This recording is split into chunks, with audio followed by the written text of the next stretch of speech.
space friend, it's been a while. I accidentally locked myself in the ship's cryo chamber over a year ago and only recently got out due to its ship malfunction. While I'm grateful for that malfunction, it does mean I have a lot more repair work to do than I started with. So today we're going to test the ship's diagnostics to see what needs to come back online. We'll press a button to start the diagnostic check, and for every system that successfully ran, a green LED will light up. If there are any errors, the red LED will light up. We'll also print onto the serial monitor the status of the systems. This will give us practice with creating functions. A function is a reusable block of code that performs a specific task. You can call it anywhere in the code whenever you want that task to happen. A parameter is a value you pass to a function, so it can use that value to do something slightly different each time it's called. If your function is like a machine, a parameter is like setting a knob that controls how the machine runs. A function called scanSystem takes a parameter of type string and the parameter system name. The function's purpose is to print the word scanning, and then on a new line, print the parameter we've entered when we call the function. Since it's a string or text, we put the parameter we enter in quotation marks. String has to be capitalized in this context because string with a capital S is the Arduino object type for handling text.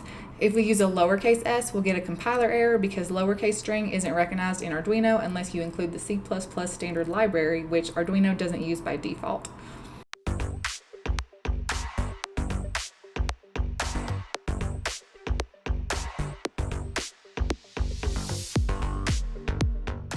First line creates an array of pin numbers connected to green LEDs. These represent the 7 systems being tested. The red LED integer variable assigns the red LED to pin 9, and button pin assigns the button pin to A0. We're using input pull-up, which activates Arduino's internal resistor, so we don't need an external one for the button. Num green LEDs calculates how many green LEDs are in the array. Size of gives total bytes, and dividing by size of green LEDs tells us how many we've got. The Boolean variable button pressed is set to false to start, meaning it's not pressed down. Void setup only runs once at start as always.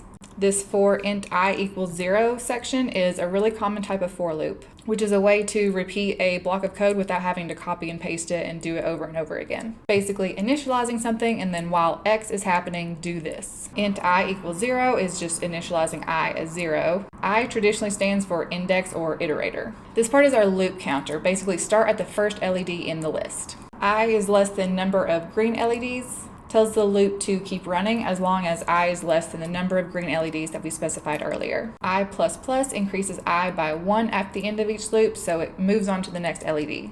The pin mode line sets each LED as an output, and the I is representing which LED we're on in the loop. Digital write sets the LED as off to start by using low. What this for loop does is set each LED as an output and turns it off to start, and then we do the same thing for the red LEDs. We set the button as input pull-up so that we're using the internal pull-up resistor, and the button will be high when not pressed and low when pressed. Serial.begin starts the serial monitor, and then void loop will run repeatedly as long as the Arduino has power. Next, we're reading the state of the button pin, and if it's low, meaning that we've pressed it and it's not already been pressed, then we set the button pressed variable to true and run the system check function. This else if resets button pressed when the button is released. Run system check is our function to test the diagnostics. We print a new line to the serial monitor for each iteration stating that the check is starting, then make sure the red LED is off before beginning the test. The first phase is another for loop that makes each LED turn on one at a time briefly to mimic a startup scan. The next for loop flickers random LEDs on and off to mimic the ship checking subsystems. The next for loop runs 20 times since it says while I is less than 20.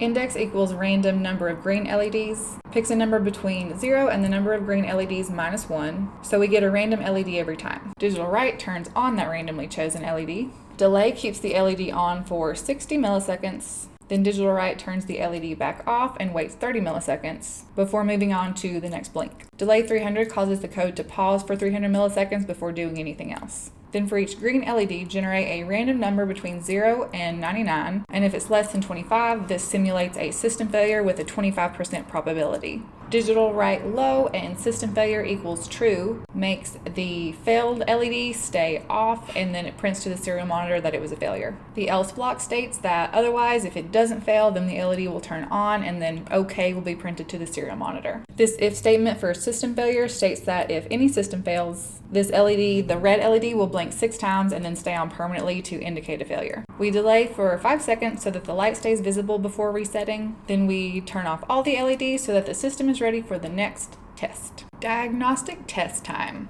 We press the button,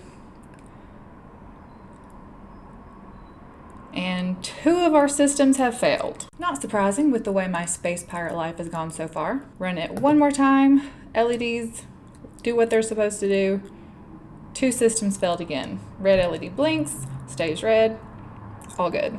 Except for the system failures. Looks like I can't get all my systems to come back on. I'm gonna use the excuse that I'm a little rusty after having a year off and call it a day. The pin mode line says